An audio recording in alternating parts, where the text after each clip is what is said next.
Bonjour Laurent Pinatel, Bonjour. vous êtes le porte-parole de la Confédération Paysanne. Merci d'être avec nous en direct ce matin. Nicolas Hulot veut mener la guerre aux pesticides. Qu'en pensez-vous ? Alors, c'est assez surprenant, cette sortie du ministre qui veut faire la guerre contre les pesticides. Il a eu des occasions, Nicolas Hulot, de mener la guerre contre les pesticides. On voit qu'il a perdu son bras de fer avec le reste du gouvernement sur la sortie et l'interdiction du glyphosate au niveau européen, que dans la loi sur l'agriculture et l'alimentation, là, qui va passer en seconde lecture à l'Assemblée nationale début septembre, il n'y a rien sur la sortie des pesticides. Donc c'est important qu'il le dise. S'il le pense, ça serait mieux qu'il le fasse. Mais au-delà de ce que peut dire Nicolas Hulot, effectivement, il faut se dire qu'il va falloir sortir vraiment des pesticides. Le jugement rendu aux États-Unis montre que oui, effectivement, il y a des gens qui vont mourir des pesticides, que le scandale des pesticides sera très certainement, nous on le pense à la Confédération Paysanne, que le scandale des pesticides sera très certainement largement supérieur au scandale du sang contaminé.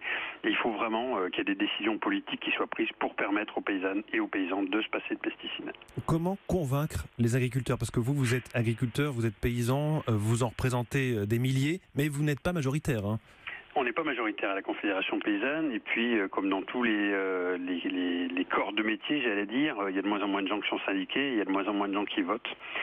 Donc effectivement, l'enjeu, c'est pas de convaincre les gens qui pensent comme nous, mais c'est vraiment d'arriver à démontrer que collectivement, il faut inventer un autre modèle agricole, qu'il faut aller tracer de nouveaux chemins pour une agriculture sans pesticides, une agriculture beaucoup plus respectueuse des hommes et des femmes qui la pratiquent, une agriculture qui respecte beaucoup plus aussi l'alimentation des citoyens. Et pour ça, il faudra des décisions politiques. Il faudra que la recherche publique se mette en œuvre pour vraiment trouver des alternatives dans les cas où on ne peut pas se passer de pesticides. Mais vous connaissez le problème aussi, Laurent Pinatel, c'est que beaucoup d'agriculteurs sont engagés aujourd'hui dans une autre démarche que celle que vous avez. Ils sont endettés, on leur dit d'acheter des machines toujours plus grosses et ils ne peuvent pas changer comme ça du jour au lendemain et aller vers aucun pesticide.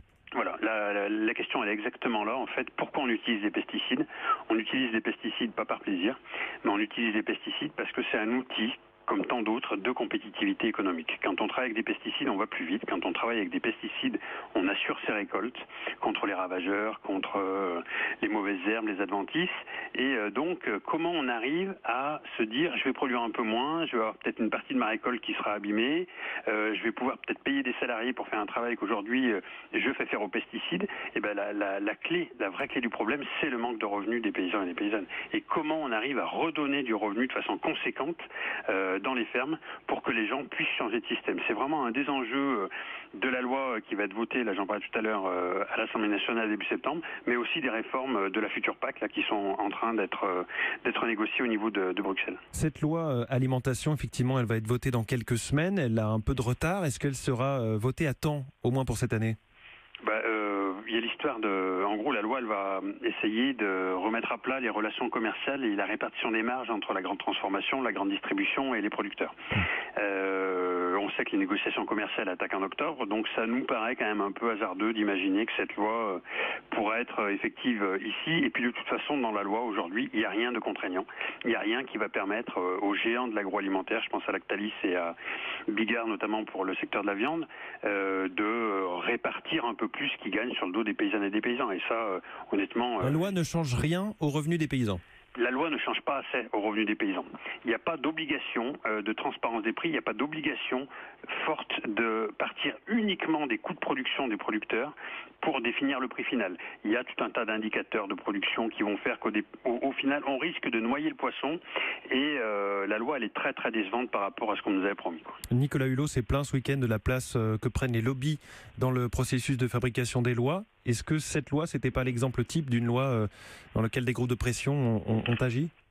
Je pense, on a vu quand même la façon dont Emmanuel Macron s'est exprimé à Rungis au mois d'octobre en disant on va inverser le prix, c'est à partir du coût de production des producteurs qu'on va définir le prix, il faut changer de modèle agricole et puis au final on arrive à quelque chose qui est extrêmement décevant et extrêmement vidé de sens.